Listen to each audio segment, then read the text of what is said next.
So hello everyone and I welcome you all to Saurabh Pandey UPSC YouTube channel के अंदर फिर preparing for civil service examination. इस channel से जरूर से जुड़े and download Saurabh Pandey CSE app courses के लिए and visit Saurabh Pandey UPSC.com website. वहाँ पे सारे जितने भी कोर्सेज हैं उनकी जानकारियाँ आपको मिलेगी।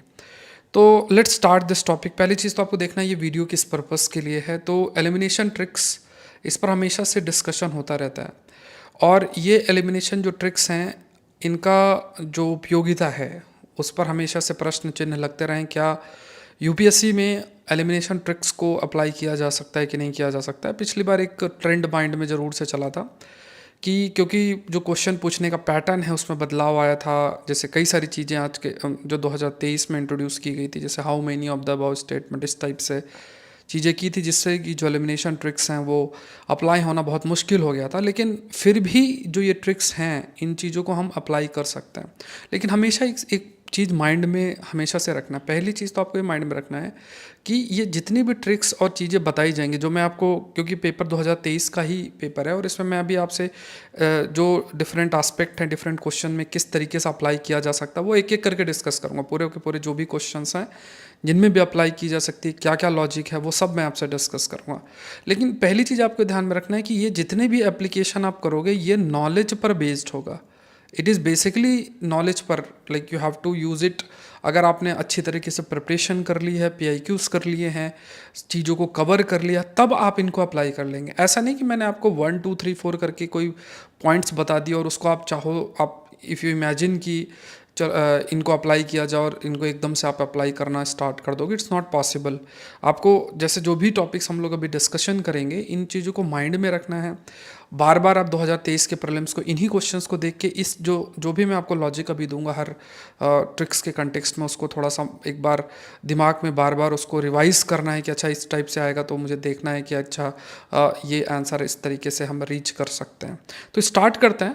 देखो पहला ये कि ये क्वेश्चन है जिस पे अप्लाई करना है। अब देखो अगर आप 23 के प्रीलिम्स में देखोगे ना तो काफ़ी अधिक प्रश्न ये असर्शन रीजनिंग वाले प्रश्न हैं। इस पर मैं एक सेपरेट वीडियो भी बनाऊंगा कि इनको कैसे अटेम्प्ट करना है, बिकॉज ये बहुत हाई स्कोरिंग होते हैं। भले बहुत ही कॉम्प्लेक्स स्टेटमेंट दिखते हैं बट फिर भी इनको अगर आप थोड़ा अप्लाई करना सीखें तो बहुत हाई स्कोरिंग है। अब एक चीज़ हमेशा से याद रखना कि जो जहाँ भी डेटा मेंशन्ड होता है, डेटा जैसे यहाँ पे डेटा का मतलब होता है जैसे जिनमें नंबर्स होते हैं 60 30 इस टाइप से। जनरली जो डेटा एक्ट से रिलेटेड होते हैं, डेट से रिलेटेड होते हैं, वो गलत नहीं होते हैं। लेकिन फिर भी अगर आपको चांस लेना है, यहाँ पे चांस की बात है। अगर आपको ऐसे 10 क्वेश्चन आते हैं और उसमें से अगर आपके 6 भी सही हो गए, 4 गलत हो गए, तो आपको चांस लेना चाहिए। तो एक एक फैक्ट हमेशा याद रखना है कि जब भी आप जैसे रीड कर रहे हो तो इसमें कभी भी ऐसे असर्शन रीजनिंग में कभी भी दोनों स्टेटमेंट तो गलत हो नहीं सकते, एक तो सही होगा ही। अब जैसे इसका अगर आप UPSC आंसर की पे देखोगे तो आंसर है C, मतलब दूसरा वाला इनकरेक्ट है। और यहाँ पे मान लो आपको असल में नहीं पता है कि क्या होगा, लेकिन आपको ये ध्यान रखना है यहाँ पे एक फैक्ट लिखा हुआ है। अब इस चीज़ को याद रखना, आगे एक एक करके मैं डिस्कस करूँगा। तो ये आप देखना कि यहाँ पे डेटा लिखा हुआ है। जब डेटा मेंशन होता है तो अगर आप एग्जैक्ट श्योर नहीं हो, मतलब if you are not sure कि वेदर ये डेटा सही है कि नहीं सही है, उसमें आप इसको गलत मानकर चलो। और ऐसे क्वेश्चन को आपको ज़रूर से ज़रूर अटेम्प्ट करना चाहिए। देखो कट ऑफ 75 तक रीच की है और अगर आपके इस तरीके से अगर हम जो चीज़ डिस्कस कर रहे हैं उससे अगर आपके 10 से 15 या 12 से 15 क्वेश्चन सही हो जाएं, जो कि बहुत बड़ा नंबर हो, 50% मार्क्स तो ऐसे ही आ गए। तो ध्यान में रखना। तो पहला देखो यहाँ से आप अगर इस चीज़ के बारे में आपको नॉलेज है कि अगर कहीं पे ऐसे डेटा मेंशन्ड है तो उस फैक्ट या न्यूमेरिकल डेटा जो मेंशन्ड है उसको काट के आप अपने आंसर तक रीच कर सकते हो। तो पहला देखो यहाँ पे अपने आप आंसर रीच हो गया। दूसरा यहाँ पे देखो कि use of only assertion reasoning में ये चीज़ बहुत इंपॉर्टेंट है। अगर इस साल भी असर्शन रीजनिंग में प्रश्न आपको ज़्यादा से ज़्यादा आते हैं, क्योंकि देखो यहाँ पे आपको ये समझना है कि दोनों स्टेटमेंट गलत नहीं हो सकते हैं। और दूसरी चीज़ आप ये भी देख सकते हो कि इसके मैं वीडियो अलग से बनाऊंगा किस तरीके से इसको अप्रोच करना है। लेकिन यहाँ पे आपको ये देखना है कि एक स्टेटमेंट इसमें अगर आपको गलत लेकर चलना है कि अगर एक स्टेटमेंट गलत मान लो होता है तो उसको कैसे रीच करना। अब यहाँ पे ओनली लिखा हुआ है तो जनरली अगर देखा जाए तो जो एक्सट्रीम स्टेटमेंट्स होते हैं वो गलत होते हैं। फिर मैं कहता हूँ UPSC कई बार क्या करते हैं कि वो तीनों स्टेटमेंट ओनली वाले दे दिए, तीनों स्टेटमेंट ऑल दे दिए, वो एक अलग केस है। बट अगर आपको चांस लेना और आप लॉजिक पे भी जाओ कि जैसे इसमें लिखा है कि marsupials can thrive only in mountain grassland with no predators, यहाँ दो एक्सट्रीम स्टेटमेंट्स मेंशन्ड है। और ये बहुत ही मुश्किल है ऐसा स्थिति कि बिल्कुल भी प्रीडेटर्स ना हो उसके जो जो उस पर अटैक करें, या सिर्फ माउंटेन ग्रासलैंड पे ही ये जो है मार्सुपियल्स जो हैं वो थ्राइव करें, मतलब इनकी पॉपुलेशन बढ़े। तो ये दोनों एक्सट्रीम स्टेटमेंट्स हैं, और ऐसी स्थिति में वी नीड टू थिंक कि अच्छा ये गलत हो सकता है, वी कैन कंसीडर दिस, अगर हम इसके बारे में अवेयर नहीं है। तो यहाँ पे भी आप देखोगे तो आप अपने आंसर तक रीच आप आसानी से कर सकते हैं। दूसरा देखो, साइंस के टेक्नोलॉजी के जो प्रश्न होते हैं उसमें एक दो तीन चीज़ें आपको हमेशा माइंड में रखना। पहला कि जहाँ पॉसिबिलिटी वाले स्टेटमेंट्स होते हैं वो गलत नहीं होते हैं, सही होते हैं। जैसे मान लो कैन, मे, ऐसा। और जब भी साइंस टेक में स्टेटमेंट में नेगेटिव स्टेटमेंट होते हैं, जैसे ऐसे लिखा गया इस टेक्नोलॉजी में, this technology can not be used for this thing, ऐसा कुछ लिखा होता है, तो वहाँ पे वो स्टेटमेंट गलत होता है। पॉसिबिलिटी वाले हमेशा सही होते हैं, और कैनॉट वाले ऐसे कुछ शब्द अगर लिखे हैं तो वो स्टेटमेंट आपके गलत होते हैं। तो ये फैक्ट आपको ध्यान में रखें। अब यहाँ पे देखो सम सम सम करके मेंशन्ड है, तो यहाँ पे जब सम शब्द की बात हम करते हैं, जैसे ऑल क्या होता है, जैसे मान लो दो स्टेटमेंट है ए और बी की बात करेंगे, तो ऑल का मतलब है कि ऑल ए आर बी, और या all B are A, but यहाँ पे लिखा है कि सम ए आर बी। ठीक है, तो यहाँ पे जब हम हाफ पोर्शन की बात करते हैं कि सम ए आर बी, ऐसी स्थिति अगर साइंस टेक के स्टेटमेंट में होता है, साइंस से रिलेटेड स्टेटमेंट में, तो वो सही होता है। तो यहाँ पे हम चारों स्टेटमेंट लेकर सही चल गए। अगर आप श्योर नहीं हो, आपको लगता नहीं मैं 100% श्योर हूँ कि गलत है, तब एक अलग बात है। लेकिन ये स्थिति आपको लिखना है कि सम ए आर बी, ऑल, जैसे अगर ऑल ए आर बी अगर हम कहेंगे तो मतलब सारे ए बी हैं या सारे बी ए है, तो वो गलत हो सकता है। लेकिन सम ए आर बी ये पॉसिबिलिटी हो सकती है। तो ये possible statement science and technology में सही होते हैं। तो ये फैक्ट आपको देखना। 3 क्वेश्चन हमारे सही हो गए, 3 का मतलब हो गया 6 नंबर आ गए। देखते हैं कितना स्कोर कर पाते हैं हम लोग। फिर देखते हैं ये वाला, यहाँ भी देखो ये सम वाला स्टेटमेंट तीनों सही है। फिर वही सम, मैंने आपको कहा साइंस केस में सब्जेक्ट स्पेसिफिक आपको याद रखना है। जब भी एलिमिनेशन ट्रिक्स है ना, सब्जेक्ट स्पेसिफिक बिल्कुल याद रखना। ये जो एलिमिनेशन अप्लाई करने का तरीका है वो थोड़ा चेंज जरूर से हुआ है। पहले के टाइम पे अलग तरीके से लगता था, आप क्वेश्चन पूछने के तरीके, बड़े बड़े स्टेटमेंट्स और ये सब जो है आप कह सकते हो कि आने लग गया। आपकी इसलिए रीडिंग हैबिट बहुत होना चाहिए ना। आजकल ट्रेंड चला है कि बहुत सारे वीडियो देख के या कोई कोर्स करके हम चीज़ें सीख लें, इतना आसान हम आज के टाइम पे नहीं। आपको एक रीडिंग हैबिट और डेवलप करने की ज़रूरत है। जो किताबें कुछ हैं उसको पढ़ने की आदत हैबिट आपको होनी चाहिए।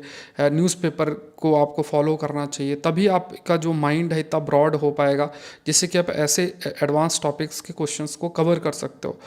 ये समझना है, खाली इन्फॉर्मेशन बेस्ड चीज़ों से वर्क नहीं करेगा, इसलिए कट ऑफ इतनी कम जा रही है। अब यहाँ पे देखते हैं सम्स, यहाँ पे भी देखो वही लॉजिक लग रहा है, सम सम सम। अब हमारे जो आंसर हम है ना, तो ये भी स्टेटमेंट देखो तीनों सही आ गया। तो मैंने वही बताया ऑल ए आर बी, यहाँ सम ए आर बी पॉसिबिलिटी वाला स्टेटमेंट है, सही है। तो यहाँ पे हम उसको सही लेकर चलेंगे। दूसरा देखो, ये क्वेश्चन भी देखो, यहाँ पे असर्शन रीजनिंग वाला प्रश्न है, इसमें हम प्रॉपर रीड करें। अगर आपको आता है तब तो ठीक है, नहीं आता फिर भी आप चांस लो। देखो कभी भी जब कोई स्टेटमेंट आए, जैसे पूरी लाइन लिखी हुई है और उसमें कॉन्ट्रास्टिंग वर्ड आ जाए, जैसे बट, ठीक है, बट, ठीक है, मतलब जो पूरा स्टेटमेंट लिखा है, जैसे ऐसा लिखा है कि polity is a high scoring subject but environment is also the high scoring. मतलब जहाँ बट है ना, तो वहाँ से स्टेटमेंट का फ्लो चेंज होता है। जनरली क्या होता है, बट के बाद वाला जो स्टेटमेंट होता है वो गलत ये लोग कर देते हैं। ठीक है, ये माइंड में हमेशा रखना। जैसे आप प्रॉपर बड़े स्टेटमेंट्स को रीड करो, प्रॉपर रीड करो, इसमें 2 पॉसिबिलिटी होती है। अगर 2 चीज़ों के बारे में चर्चा की गई है, 2 चीज़ों के बारे में, जैसे लिखा A is a cat, suppose ऐसे सोचो, A is a cat, B is a dog. ठीक है, A is a cat, B is a dog, ये दो चीज़ों की बात हो रही है एक ही स्टेटमेंट में। बट इसमें ये पॉसिबिलिटी होती है कि एक्सचेंज कर सकते हैं, A is a dog, B is a cat, मतलब ऐसा ही चेंज कर देता है। एक तो ये पॉसिबिलिटी होती है। दूसरा, अगर लिखा A is a cat but A is a dog, A is not A is a cat but A is not a cow. तो इस टाइप से जो स्टेटमेंट बट के बाद वाला जो सेंटेंस होता है वो गलत होता है, गलत होने के चांसेस। तो ये रूल अगर आप फॉलो करोगे तो आंसर तक रीच करोगे। टोटल हमारे नंबर हो गए 10। ठीक है, तो देखते हैं कितना आता है, एक एक करके मैं आपको बताता हूँ। इन रूल्स को बार बार, इस वीडियो को आप चाहो तो देख सकते हो, चाहो तो इनको लिख लेना। और देखो खाली लिख के नहीं चलेगा, इसको पेपर डाउनलोड करना 2023 का, जो बोला है मैंने उसको बार बार मतलब रिवाइज करना। कभी भी ये आप अपने माइंड पे ज़रूर से रखें कि अगर आप ये सोचें कि आप मतलब रूल्स लिख लिया और उसको रट लिया और वहाँ एग्ज़ाम में अप्लाई होगा, कभी नहीं होगा। आपको समझना कि ये जो पेपर है ना, बार बार देखो, बार बार इन्हीं क्वेश्चंस को देखो, जो इनमें क्वेश्चंस को, इसलिए मैंने डायरेक्ट पेपर लिया है। ऐसा मैंने खाली उसको अलग तरीके से बोर्ड में लिख के नहीं बताया, खाली डायरेक्ट पेपर उठा के डाउनलोड करके और फिर आपको इसमें बता रहा हूँ। तो ये ट्रिक्स अभी भी बहुत एप्लीकेबल आपकी होती है। अब देखो यहाँ पे, अब यहाँ पे देखो कि यहाँ पे लिखा है जैसे कार्बन, यहाँ पे लिखा है ये जो स्टेटमेंट है। अब जैसे असर्शन रीजनिंग मैंने बताया कि आपको सबसे पहले ये देखना है कि अगर अगर अगर मान लो दोनों स्टेटमेंट्स इंटरकनेक्ट नहीं हो रहे हैं तो देखना है कि दोनों में से एक ना एक गलत है। अब उसमें से कौन गलत हो सकता है, कौन गलत हो सकता है? तो यहाँ पे अगर आप देखो carbon market are likely to be, likely यहाँ भी पॉसिबिलिटी की बात आपकी इसमें क्या की जा रही है, are likely to be one of the most wide spread tool in the fight against the climate change. अब अगर आपको थोड़ा सा ये देखना है कि if you talk about it कि one of the most wide spread, अब आप खुद सोचो कार्बन मार्केट क्लाइमेट चेंज के कंटेक्स्ट में one of the most wide spread tool कैसे हो सकता है, one of the most wide spread tools. तो यहाँ पे क्या है, यहाँ पे जो ये शब्द थोड़ा सा एक्सट्रीम टाइप लिया है कि वो मोस्ट वाइड स्प्रेड टूल के रूप में हो सकता है, क्योंकि सेकंड स्टेटमेंट अगर आप थोड़ा सा भी लॉजिक से रीच करोगे तो सही है ना, from private sector to the state, क्योंकि कार्बन मार्केट के कंटेक्स्ट में। तो यहाँ पे ये जो फर्स्ट स्टेटमेंट है वो आपका इनकरेक्ट हो जाएगा, सेकंड स्टेटमेंट आपका करेक्ट हो जाएगा। इसमें थोड़ा सा सोचना पड़ेगा, इसमें आपका थॉट प्रोसेस कैसा है उस पर भी निर्भर आपका करता है ना, तो वो थोड़ा सा देखना है आपको। लेकिन अगर आपने थोड़ा सा भी कार्बन मार्केट के बारे में रीड किया है, आप अपने आंसर को रीच कर सकते हो। देखो इस चैनल के अंदर आपको पूरी की पूरी जो स्पीसीज़, अगर आप पेपर उठा के देखो ना, तो मैंने पूरे स्पीसीज़ कवर किए हैं। 2 घंटे 14 मिनट का वीडियो पड़ा हुआ है, उसको बढ़िया तरीके से कवर करना, इसमें आपको प्लेलिस्ट में मिल जाएगा। इसके अलावा एनवायरनमेंट के लेक्चर्स पड़े हुए इसी चैनल के अंदर, पूरे बढ़िया तरीके से आप उसको रिवाइज कर सकते हो। 3 घंटा 13 मिनट का है। उसके बाद इकोनॉमी 6-7 घंटे के अंदर 13 लेक्चर्स हैं, उसमें पूरी इकोनॉमी को कवर किया गया। तो बस थोड़ा सुनते जाओ, मैं ये नहीं कह रहा आप नोट्स बनाओ, लेकिन उसको सुनते जाओ तो आपका बहुत अच्छा कवरेज हो जाएगा। ये सब टॉपिक्स इंपॉर्टेंट है। नेशनल पार्क की ज्योग्राफी कवर्ड है, और उसके अलावा स्पेक्ट्रम को भी मैंने बुक सामने रख के और उसको रिवाइज कराया है 1 घंटे 42 मिनट के अंदर। तो जिन्होंने पढ़ा है बस वो वीडियो ऑन कर लो और अपना रिवाइज करते जाओ, ठीक है, ये ध्यान में रखना। अब नेक्स्ट देखते हैं कि यहाँ पे है एक है कि यहाँ पे अगर ये जो कहा, एक रिपीटेड क्वेश्चंस भी होते हैं, एक रिपीटेड क्वेश्चन भी होते हैं आपके, ठीक है। रिपीटेड क्वेश्चंस हैं यहाँ पे, जैसे ये क्वेश्चन अगर आप देखोगे तो रिपीटेड है, तो ये थोड़ा मन के अंदर आप रखना कि अगर कोई चीज़ रिपीटेड है तो यू शुड फॉलो दैट, ठीक है। मतलब थोड़ा सा इसलिए PIQs इंपॉर्टेंट है, तो ये ध्यान में रखें। अब दूसरी चीज़ आप समझना, एक रूल आपको बताने जा रहा हूँ, वो रूल बहुत एप्लीकेबल होगा, थोड़ा सा नोटिस करना, ठीक है। जहाँ भी आप इन्वर्टेड कॉमा देखो, 2 जगह पे आपको इन्वर्टेड कॉमा देखेंगे। एक जब शब्द स्टेटमेंट स्टार्ट होता है, ठीक है, मैं रूल अभी बता रहा हूँ, क्वेश्चन बाद में दिखाऊंगा। एक जब आपका जैसे लाइन लिखी हुई है और ये इन्वर्टेड कॉमा में है, जैसे इन्वर्टेड मतलब सिंगल इन्वर्टेड में, कॉन्स्टिट्यूशन मान लो यहाँ लिखा हो, ठीक है, और दूसरा स्टेटमेंट के एंड में लिखा हो, तो ये 2 चीज़ें मन में रखना। जब आपके ये जो कॉन्स्टिट्यूशन है, जैसे ये क्या कहते हैं, ये इन्वर्टेड कॉमा में इस टाइप से, अगर मान लो ये इनिशियली पहला ही शब्द लिखा हो ऐसा, इसमें से आंसर जनरली ए होता है, ठीक है। ये मैंने बहुत जगह अप्लाई किया। अगर 5 जगह ये पूछा है तो 3 जगह अगर ये रूल फॉलो मतलब आप अप्लाई करोगे तो 3 जगह सही हो जाएंगे, फिर भी आपको पॉजिटिव नंबर मिलेगा। मतलब मान लो विच से पहले कॉन्स्टिट्यूशन और ऐसे शब्द लिखा है, ठीक है, जैसे मान लो कॉन्स्टिट्यूशन लिखा हुआ है, कॉन्स्टिट्यूशन लिखा हुआ है और वो मतलब कॉन्स्टिट्यूशन एकदम इनिशियली लिखा हुआ है, ठीक है, तो ये यहाँ पे लिखा हुआ है, तब आंसर ए होगा। लेकिन अगर बाद में लिखा हुआ है तो उसमें आंसर वेरी कर सकता है, CD भी हो सकता है, ये पॉसिबिलिटी होती है। मतलब ए नहीं होता उसमें, जनरली CD भी हो सकता है, ये पॉसिबिलिटी होती है। मतलब ये जो रूल है, किसी साल बहुत ज़्यादा लग जाता है, किसी साल नहीं लगता है, बट ये रूल मैंने बहुत जगह पे ऑब्जर्व किया है। अभी मैं आज इस बार के पेपर में भी मैं आपको लगा के दिखाता हूँ, ठीक है। 3-4 क्वेश्चन में देखो कैसे लगता है। तो 2 जगह पर ऑब्जर्व करना कि ये जो ऐसे दिया हुआ है, ये एक लास्ट में लिखा हुआ और एक इनिशियल लिखा हो, तो ये तो चलो रिपीटेड है, ठीक है। लास्ट में लिखा हुआ तो CD में आंसर होता है। ये क्वेश्चन आपका डिलीटेड है, ये तो ध्यान रखना है। अब यहाँ पे दूसरी चीज़ देख लो कि ये थोड़ा सा मन के अंदर रखना, यहाँ जैसे ऑल लिखा हुआ तो ये सब थोड़ा सा ऑब्जर्व करना। जनरली मान लो आपको नहीं पता है तीनों स्टेटमेंट, जब बट ऑल तक आप रीच करोगे, ऑल और ऐसे स्टेटमेंट तो थोड़ा अलर्ट हो जाया करो, ठीक है। गलत होने के चांसेस उसका होता है, जैसे ये पहला स्टेटमेंट, इस वजह से आप डिलीट कर सकते हो। दूसरा एक देख लेते हैं, नेक्स्ट जो है उसको अब लेट्स सी, ठीक है। हिस्ट्री टफ है, मैं वी कैन से कि हिस्ट्री तो टफ हो ही गई है आज के टाइम पे, तो उसको भी कवर करने का एक तरीका है। दूसरा देखो यहाँ पे देखो 1 ईयर ऑफ एज, अब यहाँ पे भी फैक्ट लिखा हुआ है, फैक्ट जब लिखा होगा तो आपका आंसर गलत हो, तो इसका जैसे आंसर आपका 3 हो, ओनली 3 होगा। तो चौथा स्टेटमेंट अगर आपने गलत किया तो अपने आंसर तक रीच कर जाओगे, तो फैक्ट लिखा वो स्टेटमेंट गलत हो जाएगा। ठीक है, तो ये ईजिली 12 नंबर हम अचीव कर चुके हैं। अब देखो मैंने साइंस टेक का आपको रूल बताया था, जहाँ पे भी साइंस टेक के टॉपिक में नेगेटिव स्टेटमेंट अगर होगा तो जनरली वो रॉन्ग होता है, तो ये गलत होगा, इसका आंसर ओनली 1 हो जाएगा। ठीक है, तो ये भी एलिमिनेशन से आंसर आ गया, हमारे टोटल नंबर 14 हो गए। ठीक है, अब नेक्स्ट देख लेते हैं। यहाँ पे साइंस टेक में अगर आप पूरे तरीके से रीड करो, अगर आपको ये जैसे मान लो पूरा प्रॉपर रीड करो, अगर वहाँ पे बट, कैन नॉट ऐसा कोई स्टेटमेंट नहीं दिया हुआ है या ऐसा कुछ नहीं दिया हुआ है कि जो आपको लगे कि हाँ ये जर्नल लॉजिक से नहीं जा रहा है, या कुछ स्पेसिफिक कुछ बताने की कोशिश करे कि जैसे मान लो स्पेसिफिक आपको बताया जा रहा है, तो अगर कोई स्पेसिफिकेशन नहीं है तो वो स्टेटमेंट आपके और वो स्टेटमेंट आपस में जुड़े हुए हैं, जैसे कार, यहाँ पे देखो car collision, free fall, smartphone, मतलब सारे मूवमेंट से रिलेटेड है। तो ये स्टेटमेंट, ऐसे स्टेटमेंट आपके इसमें ऑल रूल साइंस टेक का फॉलो करना है आपको, तो यहाँ पे तीनों स्टेटमेंट आपके सही होंगे, ऑल रूल। ठीक है, देखो चैनल को आप लोग जरूर से सब्सक्राइब करो, है ना, और पॉलिटी का current affair, geography and science and technology का करंट अफेयर, सब कुछ सारे वीडियोज़ इसमें पड़े हुए हैं। आईआर का करंट अफेयर्स के वीडियोज़ भी पड़े हैं, आईआर बेस्ड मैपिंग के वीडियोज़ भी पड़े हुए हैं, तो ये आप लोग देखते रहना, इसी चैनल के अंदर आपके पड़े हुए। अब नेक्स्ट देखते हैं साइंस एंड टेक के कंटेक्स्ट में। देखो तो यहाँ पे भी अगर आप देखोगे तो यहाँ पे दोनों ही स्टेटमेंट गलत हैं। दोनों स्टेटमेंट क्या है कि साइंस टेक में एक्सचेंज रूल फॉलो किया जाता है, इन्होंने फॉलो किया, मतलब ये स्टेटमेंट अग्नि 5 से रिलेटेड है, ये स्टेटमेंट आपका ब्रह्मोस से रिलेटेड, तो इन्होंने एक्सचेंज कर दिया। दूसरा यहाँ भी इन्होंने एक्सचेंज कर दिया और ओनली ऐड कर दिया, तो दोनों स्टेटमेंट गलत हो गए। तो ये आपको हमेशा से याद रखना है कि एक्सचेंज रूल, जब बड़े स्टेटमेंट्स होते हैं तो उसमें एक्सचेंज रूल आपके माइंड में रखना चाहिए। तो अगर आप क्लैरिटी नहीं है तो आपको ये याद रखना है कि अच्छा ये इसका हो सकता है, वो उसका हो सकता है, तो इसलिए दोनों स्टेटमेंट यहाँ पे गलत है। ऑल्दो ये बहुत ही आसान प्रश्न आपको वैसे भी पता होना चाहिए, लेकिन इस रूल से आप यहाँ तक रीच कर सकते हैं। ठीक है, तो यहाँ पे हमारे कितने 18 हो गए, 18 मार्क्स आ गए अभी तक, अगर आप एलिमिनेशन ट्रिक से आंसर तक रीच करना चाहते हो। यहाँ पे देखो, फिर देखो साइंस टेक के अंदर यहाँ पे एक्सट्रीम लेवल का स्टेटमेंट दे रखा, नो नॉन सेफ लेवल, ऐसा कैसे हो सकता है?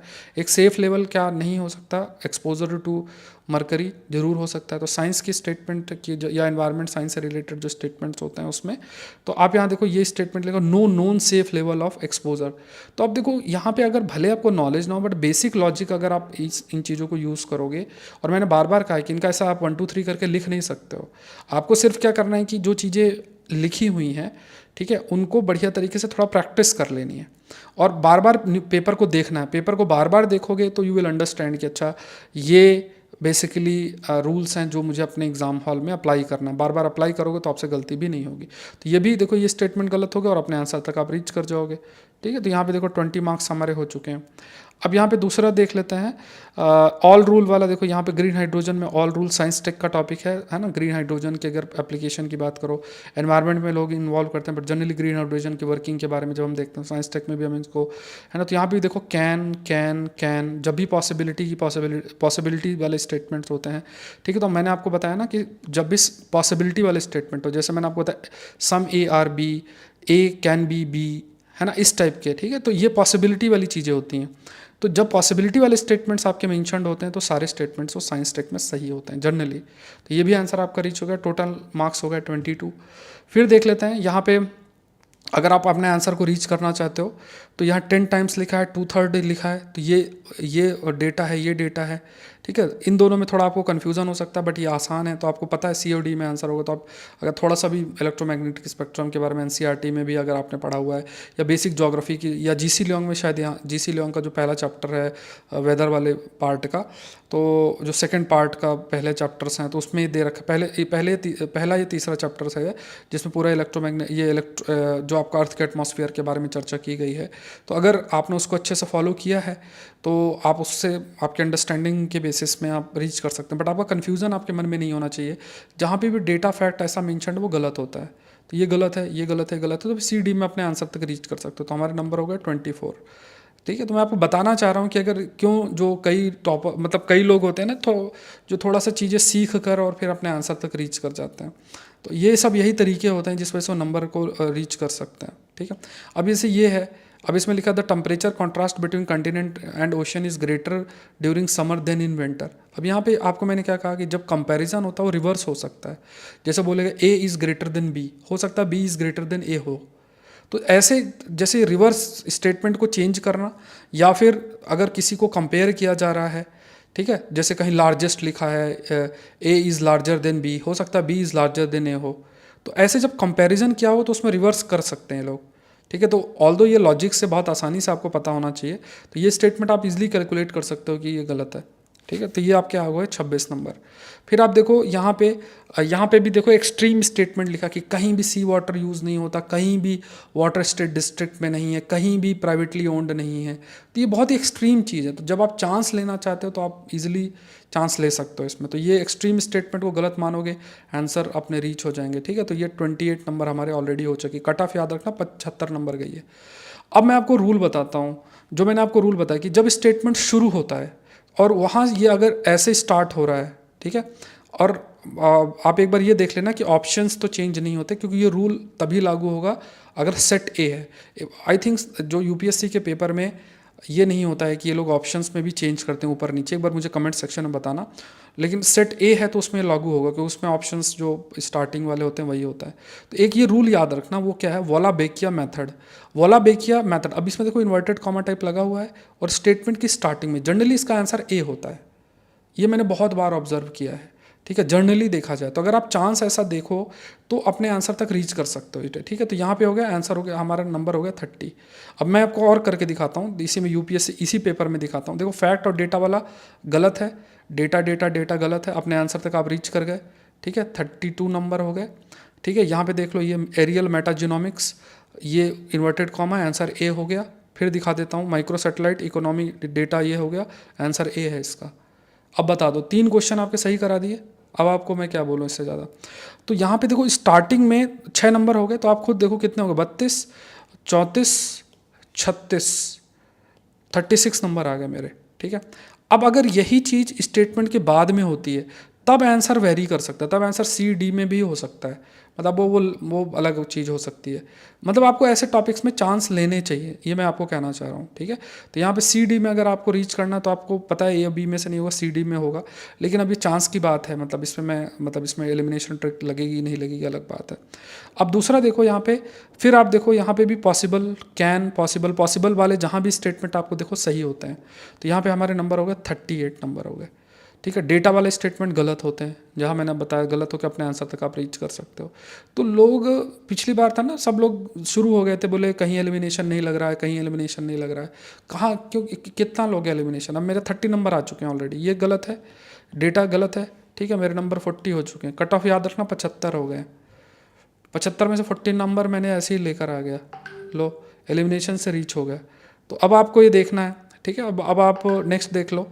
और अगर इसमें लगते हैं, यहाँ पे देखो ये फैक्ट है, ठीक है। वैसे इंडियन बुक से क्वेश्चन है, फैक्ट पे अगर आप रीच करना चाहते हो, पर दोनों जगह फैक्ट है, बट ये ज़्यादा स्पेसिफिक है। चांस अगर आपको लेना है दोनों फैक्ट्स में से, क्योंकि दोनों में से एक सही है आपको पता है, तो ये वाला ज़्यादा गलत होने के चांसेस है ना, ये थोड़ा सा देख लें। तो यहाँ तक आप रीच कर सकते हो, आपका नंबर हो गया 42। फिर आ जाओ नेक्स्ट देख लेते हैं।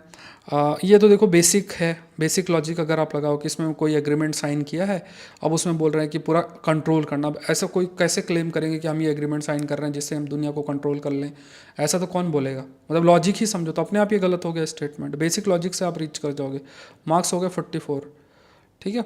फिर उसके बाद यहाँ पे मैंने बताया ना कि largest, second largest, one of the most wide spread it is. तो जब ऐसा comparison, A is greater than B, A is the second largest producer of apple, suppose करो ऐसे स्टेटमेंट है, तो जब बताने की बात करते हैं तो ये गलत होता है स्टेटमेंट। गलत कर दो, आंसर रीच कर लिया, नंबर हो गया 46। डेटा गलत है, नंबर हो गया 48, ठीक है, नंबर हो गया 48 नंबर। लो अब यही सब तो तरीके हैं, और क्या है, मतलब और क्या क्या है, यही चीज़ तो आपको सीखनी है। अगर आप इन चीज़ों को सीख जाओगे, ठीक है, तो 75 में से 48 नंबर आपके ऐसे आ रहे हैं। अब आप, है ना, यहाँ पे अगर आप देखोगे मतलब ये लॉजिक से आप रीच कर सकते हो, ठीक है। लॉजिक से आप रीच कर सकते हो कि कहाँ ग्रीन हाइड्रोजन एक्सपेक्ट यूज़, तो फर्टिलाइजर प्लांट, ऑयल रिफाइनरी, सबको एनर्जी की ज़रूरत है। जहाँ एनर्जी की ज़रूरत है वहाँ ग्रीन हाइड्रोजन का यूज़ हो सकता है, सिंपल सी बात है। तो बहुत लॉजिक तक रीच कर सकते हो, और इनमें आप मैपिंग जोड़ दो। आप अब ये सब अगर आपके पास लॉजिक्स हैं, मैपिंग है, पॉलिटी को ठीक ठाक पढ़ रखा है, साइंस टेक को, आप कहाँ, आप आराम से 100 मार्क्स टच कर जाओगे। अब यही चीज़ सीखनी है, यही चीज़ बताते बताते सालों बीत जाते हैं, कोई सुनता है कोई नहीं सुनता है। ठीक है, ये रीच हो गए, 50 नंबर हो गए, बोलो 75 कट ऑफ थी, 50 नंबर आपके रीच कर गए। अब ये जो मैंने लॉजिक दिए हैं वो ज़्यादा लोग अप्लाई कर पाएंगे जिन्होंने अच्छी से मेहनत की है। अब जिन्होंने खाली ट्रिक के बेसिस पे एग्ज़ाम क्लियर करने जा रहे हैं तो देखो वो तो नहीं कर पाएंगे, बहुत मुश्किल है। और एक चीज़ और बता दूं, जो बातें आपको मैंने हाईलाइट की इनको आपको बार बार 2023 के प्रीलिम्स का पेपर सामने रखो और डेली बेसिस में इन चीज़ों को सोचो। जो बातें लॉजिक मैंने दिया है ना उसको सोचो। एग्जामिनेशन हॉल में नहीं लगेंगे लॉजिक्स ये कि आप मन में चले जाओ डेटा गलत कर देना है, ये कर देना है, ऐसे कर देना, नहीं लगेंगे वो लॉजिक। आपको अंडर प्रेशर अगर सीखना है तो ये पेपर को सामने रखो। और कोई कोचिंग इंस्टीट्यूट के टेस्ट को अब मैं इन चीज़ों को अप्लाई मत करना। कोचिंग इंस्टीट्यूट के जो टेस्ट होते हैं उनको मात्र आपको सिर्फ प्रैक्टिस करनी है, मतलब उनको आपको सीखना है। कैसे सीखना है, लाइक जस्ट आप चीज़ों को अप्लाई कर रहे हो, ठीक है, मतलब आप चीज़ें सीख रहे हो इन द सेंस कि यू नो चीज़ों को जब आप अप्लाई कर रहे हो, या जैसे टाइम मैनेजमेंट, गोला भरना, ये सब कोचिंग इंस्टीट्यूट के टेस्ट से कर सकते हो। लेकिन अगर आपको ये लॉजिक से, एलिमिनेशन ट्रिक्स से अगर आपको रीच करना है अपने आंसर तक, तो ये सिर्फ यूपीएससी के पेपर में ही प्रैक्टिस करना है। अब 23 वाला एकदम नया पैटर्न था, तो इसमें देखो हम अगर अभी भी लॉजिक का यूज़ करें, 50 में से 75 नंबर मैंने आपको दिखा दिए कैसे लाए जा सकते हैं। और ये चीज़ तब आप रीच करोगे जब आपने पढ़ा है, ठीक है। मतलब अगर आप ऐसे ही खाली, तो देखो आपका दिमाग ही इतना मेच्योर नहीं होगा कि आप अप्लाई कर पाओगे, ठीक है, वो फिर नहीं होता है। तो ये देखना है। तो अगर आप नेगेटिव मार्किंग को थोड़ा रिड्यूस करो, ब्लाइंड ग्लेसिंग ना करो और इन लॉजिक्स को यूज़ करके अपने नॉलेज को यूज़ करोगे तो 100 मार्क्स तक इजीली रीच करोगे। एक्यूरेसी पे ज़्यादा फोकस आपको करने की ज़रूरत है, ठीक है। ये मैंने आपको करके दिखा दिया। इस वीडियो को जितनी बार चाहो देख सकते हो, शेयर करो, चैनल को सब्सक्राइब जरूर से करो। और आप अगर तैयारी कर रहे हो तो आप मुझसे ज़रूर से जुड़ना। तो देखो, एक तो आप बुक सीरीज़ के लिए जो है आप लोग जुड़ सकते हो 25-26 की, अगर आप तैयारी कर रहे हो। उसके बाद करंट अफेयर प्लस है जिसमें PIB, down to earth, physics.org, सबका आपका कंटेंट आपको कवर किया जा रहा है। बुक सीरीज़ में जितनी भी एडवांस किताबें, सारी की एडवांस किताबों को कवर किया जा रहा है। Laxmikanth spectrum, GC Leong, Shankar IAS, governance India, है ना, लेक्सिकॉन, सारी किताबें पढ़ने की आदत होनी चाहिए, इनसे भागने हमें नहीं चाहिए। कोई क्वेरी तो इस नंबर तक आप रीच कर सकते हैं, ठीक है। ये जो नंबर आप देख रहे हो तो इस नंबर पर आप रीच कर सकते हैं। इसके अलावा भी एग्रीकल्चर ऑप्शनल है, उसके लिए भी आप लोग ज़रूर से जुड़ो। एग्रीकल्चर ऑप्शनल भी 1 जुलाई से शुरू हो रहा है, तो हाई स्कोरिंग ऑप्शनल है। इंडियन फॉरेस्ट सर्विस का रास्ता भी आपके लिए ओपन हो जाएगा। कोई क्वेरी इस नंबर पे आप रीच कर सकते हैं। Download Saurabh Pandey CSE app, link description box में है। विजिट sauravpandeyupsc.com, जहाँ पे सारे कोर्सेज के लिंक आपको मिल जाएंगे। 2000 प्रीलिम्स की तैयारी अगर आप कर रहे हो तो IR का कोर्स आप अभी भी कर सकते हो। Advance topic science, geography, environment का भी कर सकते हो। एग्रीकल्चर फॉर GS, ये एटलीस्ट 3 चीज़ें कवर कर लेना। बाकी PT 730 तो आप नहीं कर पाओगे क्योंकि समय उसके लिए बहुत चाहिए। 10 फुल लेंथ टेस्ट आप रिवाइज कर सकते हो। तो ये कोर्सेज में सभी में 40% ऑफ है। 2024 के प्रीलिम्स के लिए सारे के सारे हैं। तो एग्रीकल्चर फॉर GS करके जाना, इंटरनेशनल रिलेशन करके जाना, advance topic science, geography, environment के करके जाना, इनको ज़रूर से आपको करना है। बाकी कुछ अपकमिंग कोर्सेस हैं, mains mentorship, GS paper 1, 2, 3, mapping, NCERT test series, तो इनका भी हिस्सा आप लोग जरूर से बनना। Download Saurabh Pandey CSE app. मिलते हैं नेक्स्ट सेशन के अंदर। Thank you everyone, thank you.